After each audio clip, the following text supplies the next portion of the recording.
Hello, beautiful people. Welcome back to our channel. The issue of insecurity in Southeast has been very prominent for a while, and Nigerians have been calling out to the president and the presidency that they should look into the issue of dialogue. Hours ago, the Southeastern governors quickly denounced the indigenous people of Biafra, saying that they are not speaking for the Ndibos. Of course, the indigenous people of Biafra and the Ndibos generally have also come out also to denounce their own governors, the five governors. But in all, looking at legitimacy, of course, the governors have every right to speak for the Ndibos because they've been elected to do so. But as we speak, a prominent Igbo man in politics, especially in this dispensation, have decided to speak on what the presidency have got to say, and it looks like dialogue and peace is actually in the radar. But before we go into the news proper, we'd like you to subscribe to our channel by clicking on the red subscribe button. Beside it, you see a bell notification icon. Please go ahead, click on it to get notified as soon as we update our channel on YouTube. Okay, let's go straight into the news. President Muhammadu Buhari has accepted that dialogue is the way to go in resolving the situation in the southeast and has therefore caused a series of talks to commence. This was disclosed to correspondents by the Minister of Labour and Employment, Dr. Chris Ngige, after a meeting with the president at the presidential villa, Abuja, at the weekend.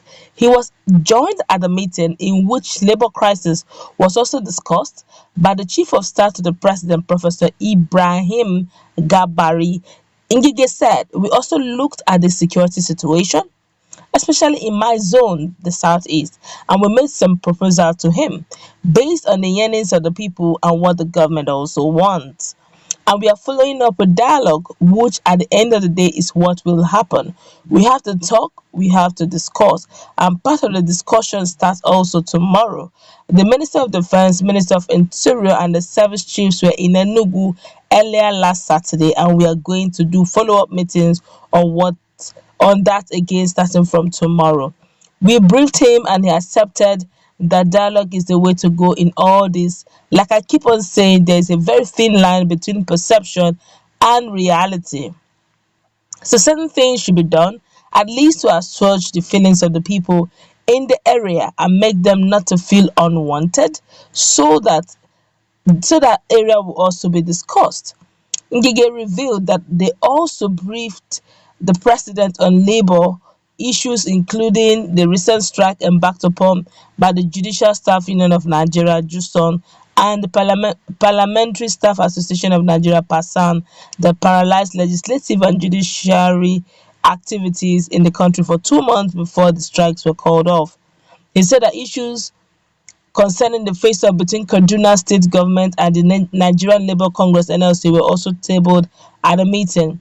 The discussion followed the recent complaint to the president by the leadership of the NLC on the Kaduna State Government alleged refusal to obey the terms of the agreement reached between the two parties after the federal government had intervened in the labour dispute. Ngige said the meeting affirmed the need to avoid another round of industrial disharmony between Labour and the Kaduna State Government, especially as the country is faced with serious security challenges.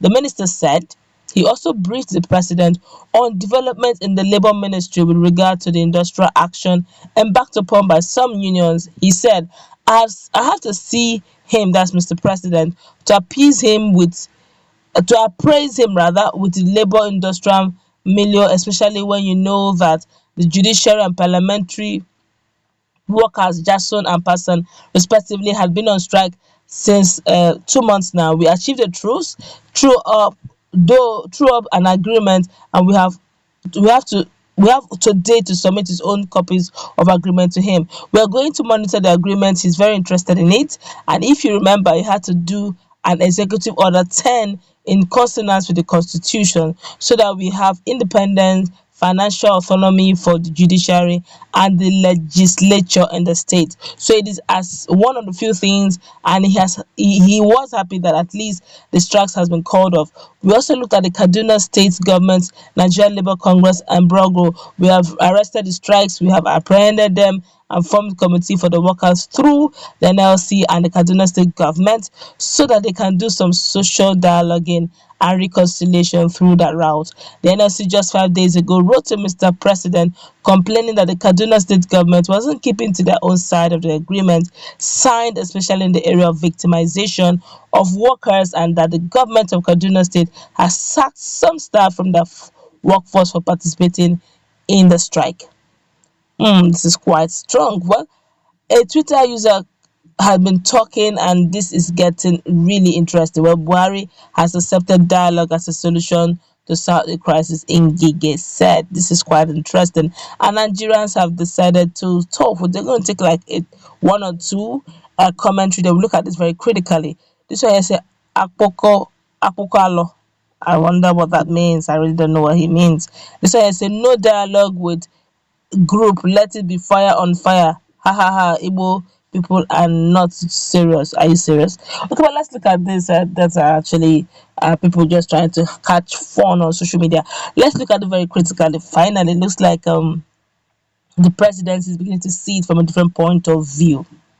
Don't forget the north already is already hot, and the way Martin Andekano is going through this, he's not ready to let go, unfortunately, but it's the truth. He's ready. He will tell you, look, a lot has gone down. It is either this or nothing else. And I have been, I was of the opinion, I belong to the school of thought of dialogue first. Okay, you don't use what your last card for your first dialogue first. I did the indigenous people of Biafra have been, calling for dialogue for a long time, from the days from the 2017 Jeroboam, before the during the Operation Python dance and all that. These were them. This were when they were always carrying placards, flags, asking for a referendum, asking for Biafra exit. I would have thought at that point in time, it would have actually talked to the leadership of the agitators. Try talking to the leadership of the southeast. If they said they have no hands in it or they are not in support, fine, let them know, let them talk to their sons or bring their sons to the table. Why are you agitating? What is that? Okay, we are being marginalized or we are not being marginalized, whatever it is, they table it and they trash it once and for all. I could still remember the late Omar Yaradua when he was alive, when the Niger Delta region was actually very much on fire. Maria Adura called them on roundtable discussion. What's the issue?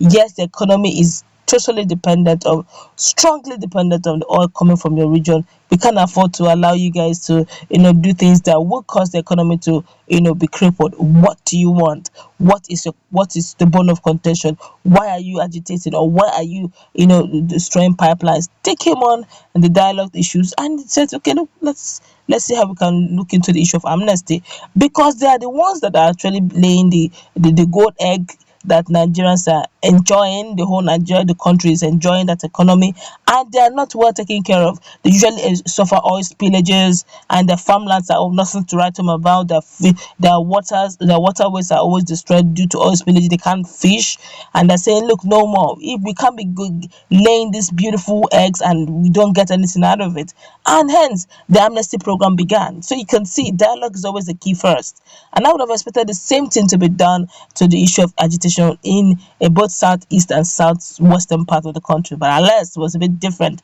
But right now, I think there's a retrace, and I hope it ends up